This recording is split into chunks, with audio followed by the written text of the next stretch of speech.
Hey there, welcome to the Not Just Momma podcast, the show where we talk about building businesses, chasing dreams, raising little yous, and keeping it real through all the chaos. We're diving into mindset, motivation, and all things mompreneur life, all while microwaving our coffee for the 20 millionth time. I'm your host, Heather Madsen, a dream-chasing mompreneur who knows exactly what it's like to juggle big ambitions with a million daily tasks. Because let's be honest, we're not just moms.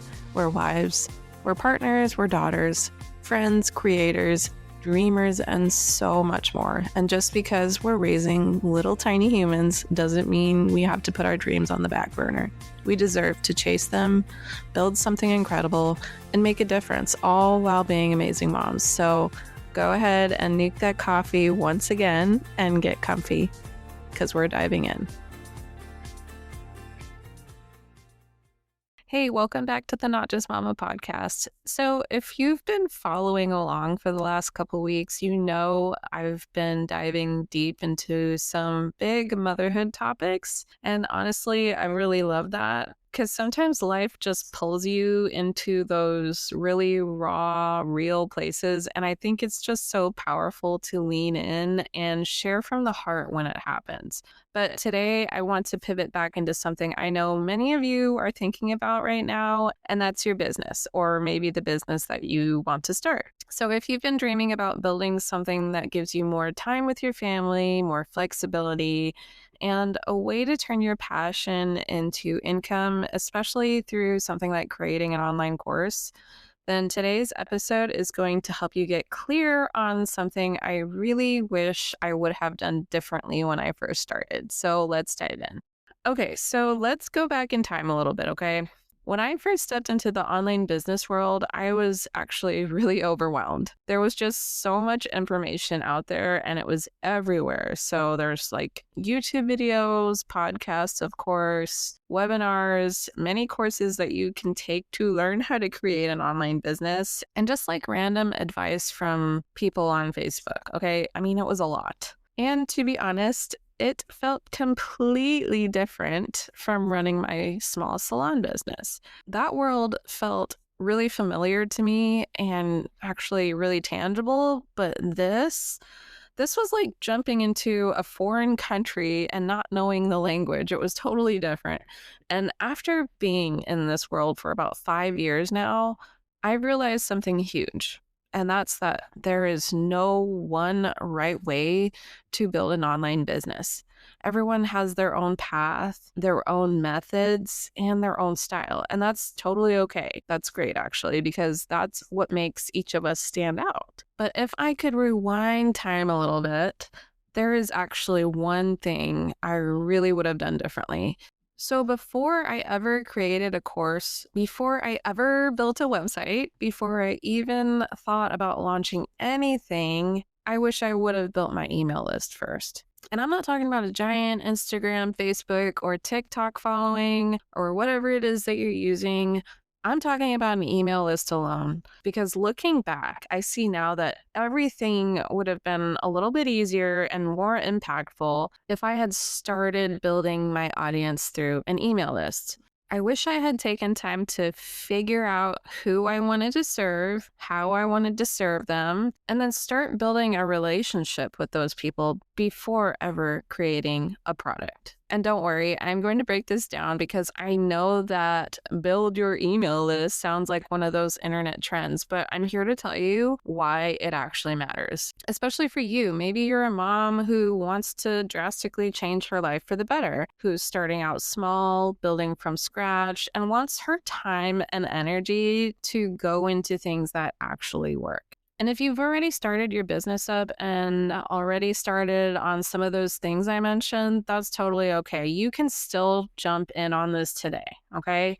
So let's get into why building your email list is actually really powerful for your business. So number one, your email list is your direct line to your people. Okay, so think about it. You're not just relying on an Instagram or Facebook or TikTok algorithm, and you're not posting and praying someone sees it. You're landing right into their inbox. Okay, it's one of the most intimate, consistent ways to connect with somebody who actually wants to hear from you. Okay.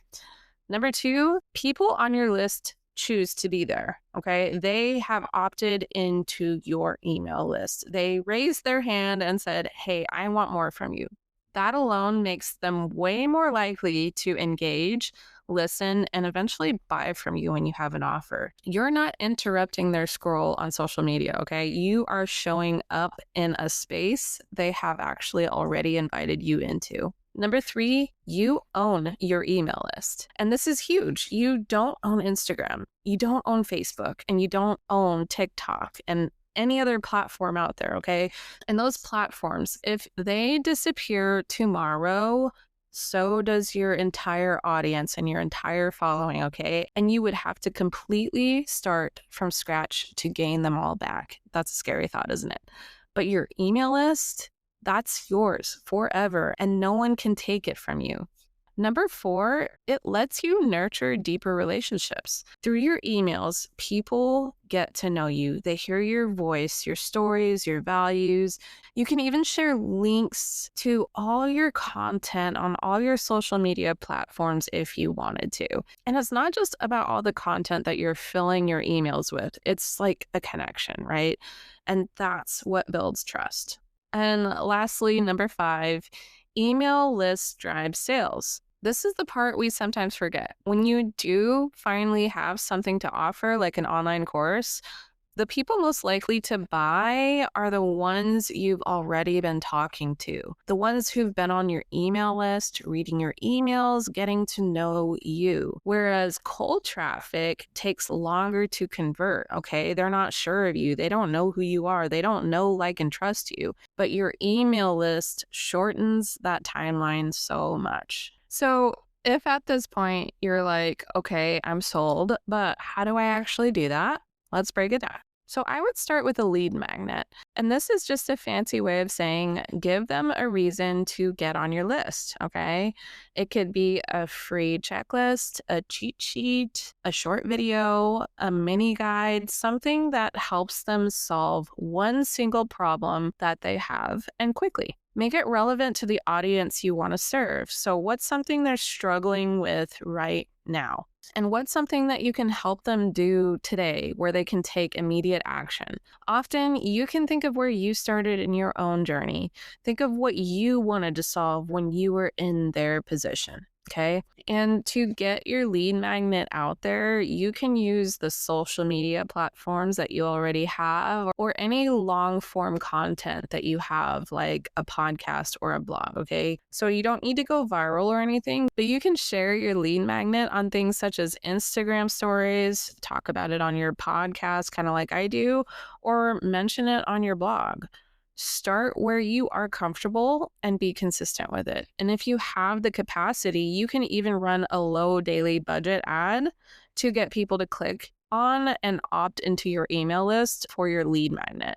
But the point is, social media and all the following that you guys have through those platforms, you want to get those people who are following you off those platforms and onto your email list. And to do that, you have to have something to give them in return. And if you don't have a lead magnet yet, that's okay. You can still invite people onto your list with a simple offer like, hey, join my email list if you want exclusive updates or behind the scenes content or early access to future offers. Okay, maybe they like what you're posting, but just make sure that there's a clear why for them. People are not going to get on your list if you just say, get on my list.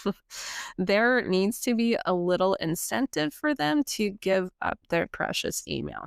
Okay, so if you are thinking of starting any kind of business, whether it be starting with a fancy website or creating an online course or whatever it may be, my biggest piece of advice is to start with your audience. Build that email list first, okay?